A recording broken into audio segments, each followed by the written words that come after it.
ఆంధ్రప్రదేశ్లో కూటమి ప్రభుత్వం కొలువుదీరి అక్షరాల ఏడాది గడుస్తున్నా ఇప్పటికీ జగన్మోహన్ రెడ్డి కోసం పనిచేసేటువంటి ఒక కోవర్టు చంద్రబాబు గారి పేషీలో ఉన్నారా? అతను కోవర్టని చంద్రబాబు గారి టీం గ్రహించి అతని కదలికల మీద ఒక కన్నేసి ఇప్పుడు నిర్ధారించుకున్న తర్వాత ఆ కోవర్ట్ మీద చంద్రబాబు గారు చర్యలు తీసుకునేందుకు సిద్ధమయ్యారా అంటే అవుననే సమాధానం ఇస్తున్నారు కొంతమంది రాజకీయ విశ్లేషకులు.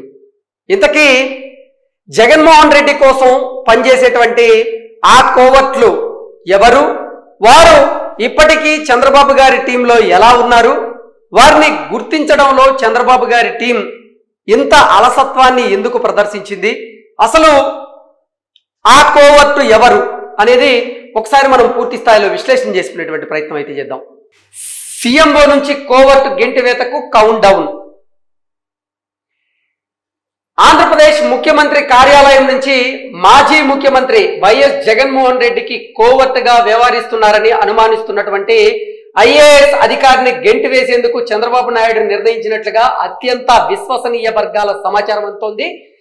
ఆ ఐఏఎస్ అధికారిని అక్కడి నుంచి బయటికి తోసివేసేందుకు కౌంట్ డౌన్ మొదలైనట్లుగా ఆ కార్యాలయ విశ్వసనీయ వర్గాలు చెబుతూ ఉన్నాయి. సదరు ఐఏఎస్ అధికారిని గతంలో వైఎస్ జగన్ ఎంతో నమ్మకంగా కీలకమైనటువంటి బాధ్యతలు అప్పచెప్పారు. అయితే ఆంధ్రప్రదేశ్లో రాజకీయ పరిస్థితులు మారుతుండడాన్ని ముందుగానే పసిగట్టినటువంటి ఆ ఐఏఎస్ అధికారి చంద్రబాబు గారితో రహస్యంగా సాన్నిహిత్యాన్ని పెంచుకున్నట్లుగా తెలిసింది.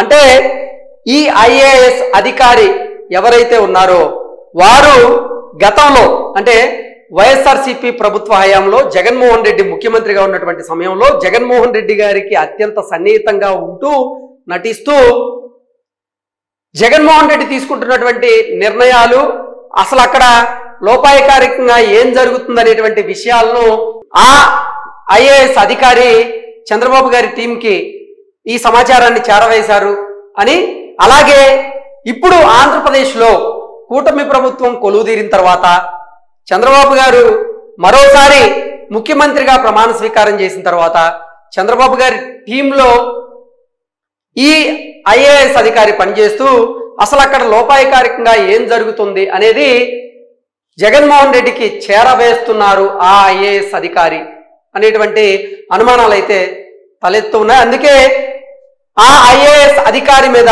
ఇప్పుడు ఆంధ్రప్రదేశ్ ప్రభుత్వం అలాగే ముఖ్యమంత్రి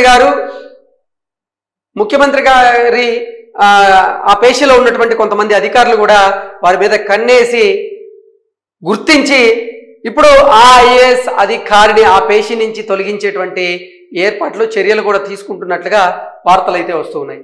సదరు ఐఏఎస్ అధికారి గతంలో వైఎస్ జగన్మోహన్ రెడ్డికి ఎంతో నమ్మకంగా పనిచేసేవారు. అందుకే జగన్మోహన్ రెడ్డి వారికి కీలకమైనటువంటి బాధ్యతలు కూడా అప్పచెప్పారు. అయితే ఆంధ్రప్రదేశ్లో రాజకీయ పరిస్థితులు మారుతుండడం ఆ సదరు ఐఏఎస్ గమనించి దానికి అనుగుణంగా ఆ ఐఏఎస్ అధికారి కూడా మారి అసలు ప్రభుత్వంలో ఏం జరుగుతుందనేది అప్పటి ప్రతిపక్ష నాయకులుగా ఉన్నటువంటి చంద్రబాబు గారికి టీడీపీ పెద్దలకి సమాచారం అందించేవారట. అలాగే ఇప్పుడు సేమ్ చంద్రబాబు గారి ప్రభుత్వంలో ఏం జరుగుతుందనేది మొత్తం ఇప్పుడు ప్రతిపక్ష నాయకులైనటువంటి జగన్మోహన్ రెడ్డి గారికి కోవర్టుగా మారి అదే ఐఏఎస్ అధికారి సమాచారాన్ని పంపుతున్నారు అనేటువంటి అనుమానాలు అయితే వ్యక్తమవుతున్నాయి. ఈ నేపథ్యంలోనే మళ్ళీ ఆ ఐఏఎస్ తన పాడుబుద్ధి పోనిచ్చుకోలేదు. వైఎస్ జగన్కి ఎప్పటికప్పుడు ప్రభుత్వ రహస్య సమాచారాన్ని చేరవేస్తున్నట్లుగా ఆరోపణలు గుప్పమన్నాయి. టీడీపీ ముఖ్య నాయకులు సదరు అధికారి తీరుపై సీఎంకు చెప్పి జాగ్రత్తగా ఉండాలని హెచ్చరించారు. అలాగే ఆ అధికారి బాడీ లాంగ్వేజ్ కూడా సీఎంకు అసలు గిట్టడం లేదనేటువంటి వార్తలు ఇప్పుడు ప్రచారంలో ఉన్నాయి. సీఎం చంద్రబాబు గారు ఎదురుగానే కాలుపై కాలు వేసుకొని కూర్చోవడం, సెల్ చూసుకుంటూ గడపడం లాంటివి చంద్రబాబు గారికి కోపం తెప్పించినట్లుగా టీడీపీ నాయకులు చెబుతూ ఉన్నారు. మన దగ్గరే క్రమశిక్షణ పాటించకపోతే ఇక మంత్రులు ఎమ్మెల్యేలను ఖాతరు చేయరనేటువంటి అభిప్రాయానికి చంద్రబాబు గారు వచ్చినట్లుగా వారు చెప్తూ ఉన్నారు.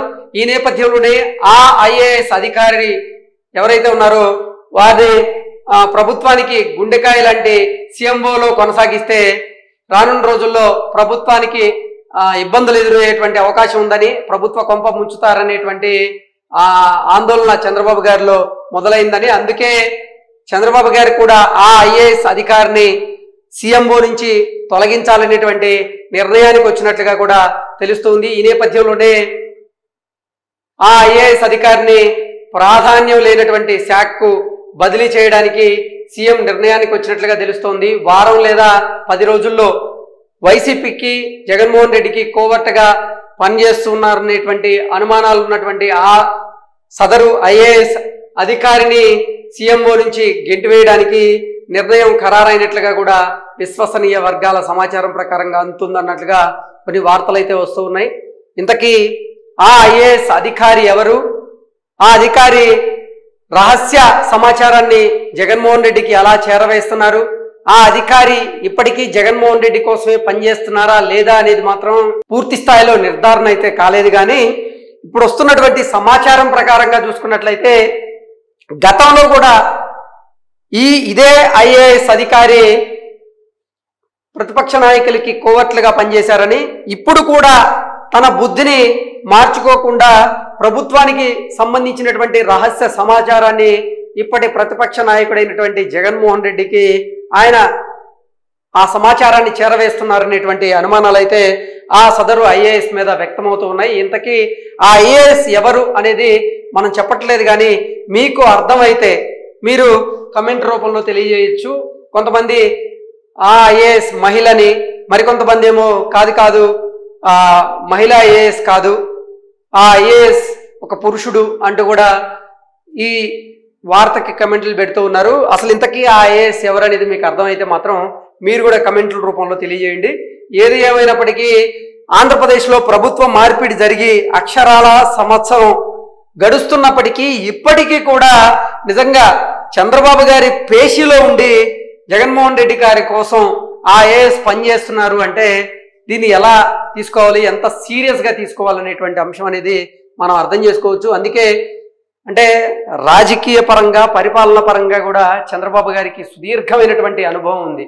ఆయన అనుభవం ముందు వీరు కుప్పగంతులు వేస్తే దాన్ని చంద్రబాబు గారు ఉపేక్షించేటువంటి పరిస్థితి అయితే ఉండదు. నిజంగా కనుక ఆ ఐఏఎస్ అధికారి ప్రభుత్వానికి సంబంధించినటువంటి రహస్యమైనటువంటి సమాచారాన్ని కనుక జగన్మోహన్ రెడ్డికి అందవేస్తుంటే ఖచ్చితంగా చంద్రబాబు గారు ఆయన ఆ ఐఏఎస్ అధికారి మీద చర్యలు తీసుకునేటువంటి అవకాశం అయితే ఉంటుంది అనేది మనం విశ్లేషణ చేసుకోవచ్చు. Thank you so much.